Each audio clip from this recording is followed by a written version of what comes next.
National Executive Council holds special session on human capital development. Aisha Buhari receives international partners on tuberculosis prevention.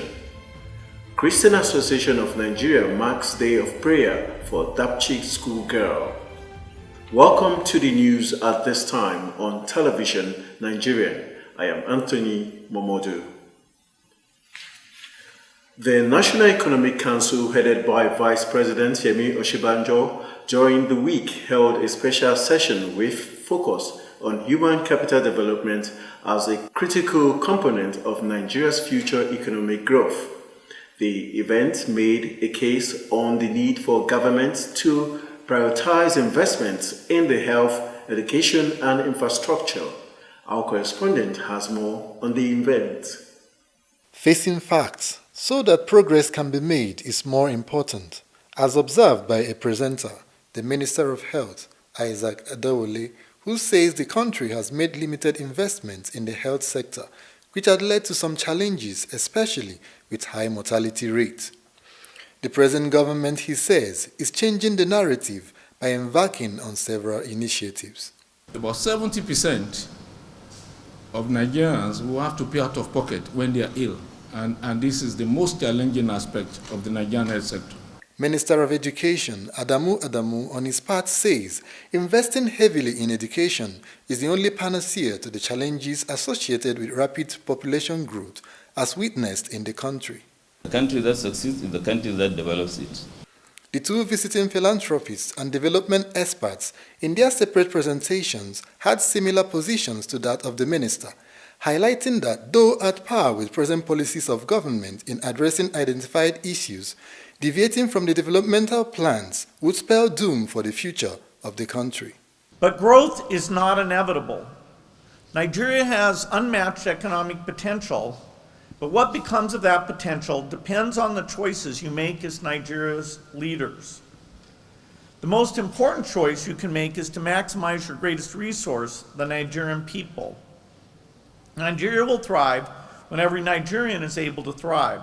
Nigeria, to truly compete globally, we must prioritize investment in the health, education, and opportunity of our people alongside other critical areas like infrastructure.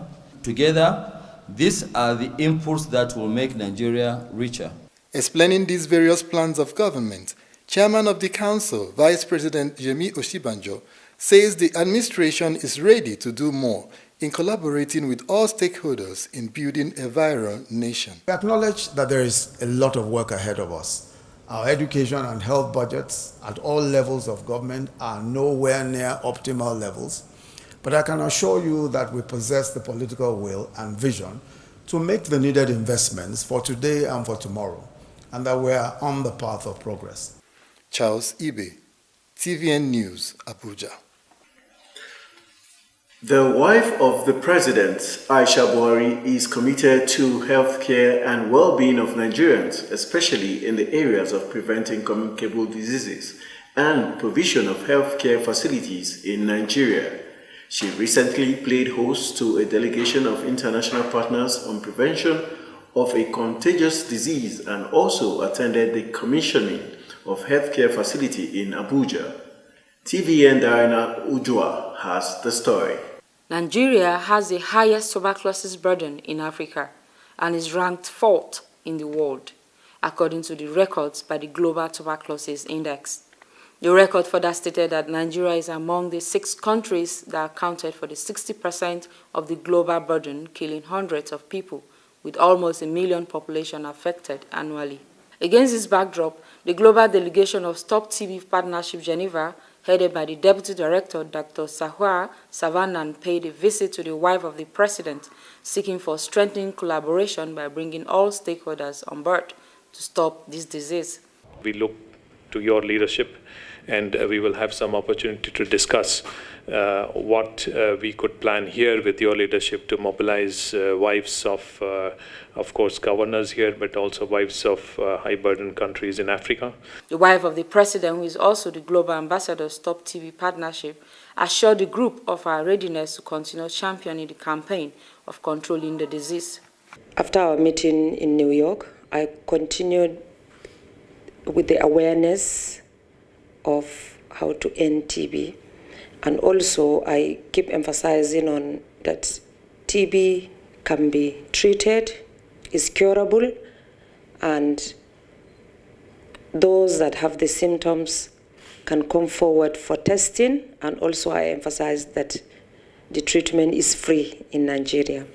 In a related development, Mrs. Buhari commended the efforts of the private sectors, especially in the health sector, for their participation in improving the health and well-being of Nigerians, especially their desire for complementary government's effort in bringing world-class health facilities and services to the doorsteps of Nigerians. She made a commendation when she officially commissioned the privately owned medical facility known as Cedar Crest Hospital in Abuja. Mrs. Buhari, while highlighting their roles in improving the nation, also called on the hospital management to make their services affordable to all Nigerians. After the break, Christian Association of Nigeria marks Day of Prayer for DAPCHI schoolgirl.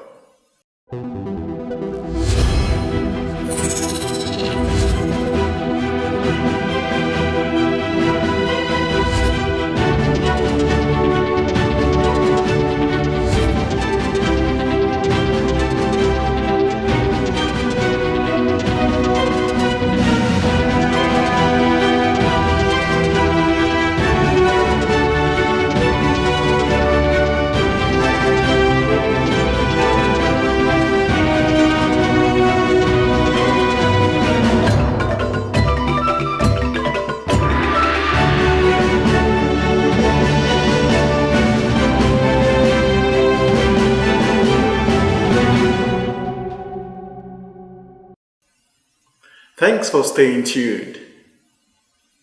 The Christian Association of Nigeria has lamented the inability of the federal government to secure the release of Leah Sharibu, the DAPCHI schoolgirl who insisted on not renouncing her faith and converting to Islam, and has declared March 25th as a day of nationwide prayers for the freedom of Leah Sharibu from the captivity of the Boko Haram terrorists.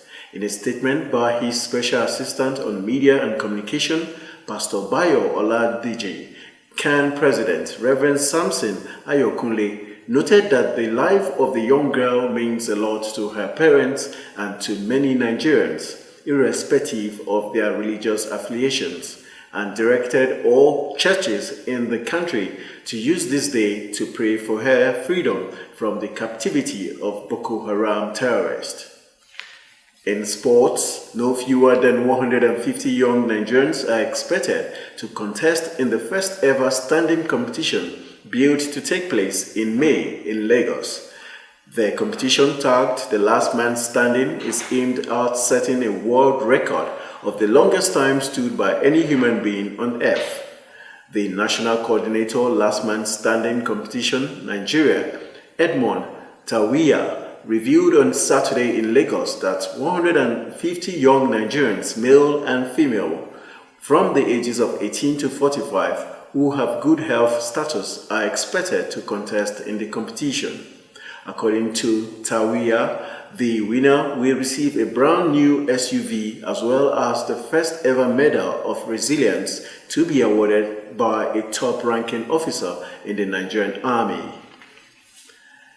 On the foreign scene, demonstrators around the United States and the world gathered on Saturday to protest gun violence at local versions of the March for Our Lives rally, which has drawn an enormous crowd of protesters to the nation's capital.